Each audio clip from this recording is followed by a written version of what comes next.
बिस्मिल्लाहिर्रहमानिर्रहीम अस्सलाम वालेकुम। इस वीडियो में बात करेंगे स्केबीज़ के हवाले से। स्केबीज़ को हम खारिश वाली बीमारी भी कहते हैं। स्केबीज़ जो है ये थर्ड वर्ल्ड कंट्रीज़ जो है उनमें बहुत ज़्यादा कॉमन है, जैसे कि पाकिस्तान हो गया, इंडिया हो गया, श्रीलंका हो गया, बांग्लादेश हो गया। ये इन कंट्रीज़ में बहुत ज़्यादा कॉमन है। स्पेशली जो स्केबीज़ है या जो खारिश वाली बीमारी है, ये उन ममालिक में ज़्यादा होता है जहाँ पे पावर्टी बहुत ज़्यादा होती है, गरीबी बहुत ज़्यादा होती है। और इसमें अगर हम स्केबीज़ की सिम्पटम्स की बात करते हैं तो स्केबीज़ जो है ये इसमें रात को जो है वो जिस्म पे बहुत शदीद किस्म की ख़ारिश होती है। जो इसकी मेन प्रेजेंटेशन है, जो इसकी मेन अलामत है, वो है रात को ख़ारिश का होना, जिसको हम नॉक्टर्नल प्रूराइटिस कहते हैं। जो स्केबीज़ है अगर हम उसकी बात करें तो ये जिस्म के किसी भी हिस्से में जो है वो हो सकती है, सिवाय फेस को छोड़ के। अब ये फेस जो है, जो चेहरा है, वहाँ पे ये स्केबीज़ क्यों नहीं डेवलप होता, वहाँ पे क्यों ये इचिंग नहीं होती?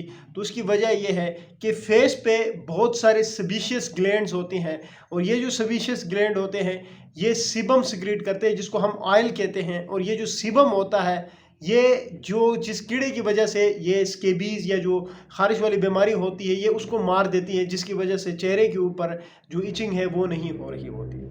स्केबीज़ जो है ये कीड़े की वजह से होती है, एक माइट की वजह से होती है, जिसका नाम है सार्कोप्टेस स्केबियाई। और जैसे कि पहले मैंने कहा कि इसकी अलामत में जो सबसे अहम और इम्पॉर्टेंट अलामत है वो है रात को जिस्म पे ख़ारिश का होना। इसमें सिर्फ चेहरा जो है वो इन्वॉल्व नहीं होता। इसलिए हम इस तरह के मरीज़ों को जब इसके ट्रीटमेंट के बारे में बता रहे होते हैं, तो क्योंकि इसके ट्रीटमेंट जो है वो क्रीम के बेस के ऊपर है, एक लोशन के ऊपर है, तो उसमें हम कहते हैं कि जी चेहरे के ऊपर नहीं लगाना है। तो उसकी वजह जो सबसे बड़ी वजह बनती है वो यही है कि जो चेहरे के ऊपर जो सार्कोप्टेस स्केबियाई है, वो जो सेबेशियस ग्लैंड जो सीबम सिक्रीट करते हैं वो उनको मार देते हैं, उनकी डेथ कर देते हैं, जिसकी वजह से चेहरे के ऊपर ये डिजीज़ डेवलप नहीं हो रही होती है। अच्छा जी, स्केबीज़ जो है ये कैसे फैलती है? तो बहुत सारी वजूहत है। ये जो सार्कोप्टेस स्केबियाई है ये हमारे कपड़ों में घुस जाता है, हमारे बिस्तरों में घुस जाता है, हमारे कंबल वगैरह में घुस जाता है।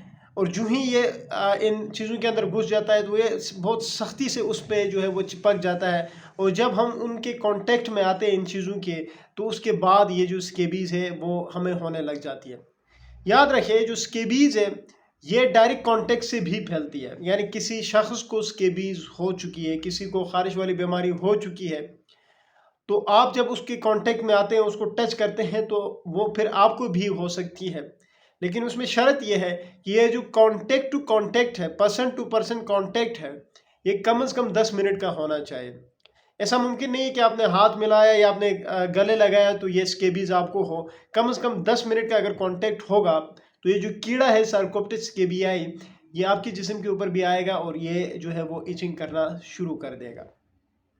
अब अगर हम इसकी बात करें कि जी इलाज इसका कैसे किया जाता है स्केबीज़ का, खारिश वाली बीमारी का, तो इसकी इलाज जो है वो परमेथ्रिन से करते हैं हम। परमेथ्रिन लोशन होता है जिसमें हम पेशेंट को एडवाइस कर रहे होते हैं कि जी आपने चेहरे के अलावा आपने गर्दन से लेकर पाँव तक इस लोशन को आपने लगाना है, जिससे ये ठीक हो जाते हैं।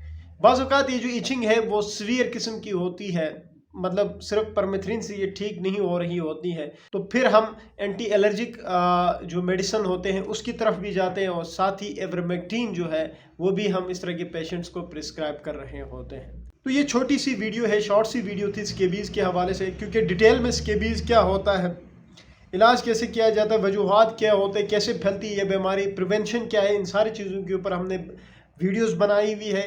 जब इस चैनल में आप जाके स्केबीज़ के हवाले से सर्च करेंगे तो आपको वो सारे वीडियोस मिलेंगे। इवन आप प्लेलिस्ट में जाएंगे स्केबीज़ की या इचिंग की जो प्लेलिस्ट है वहाँ पे जाएंगे तो वहाँ पे भी फिर आपको स्केबीज़ के हवाले से बहुत सारे वीडियोस मिलेंगे।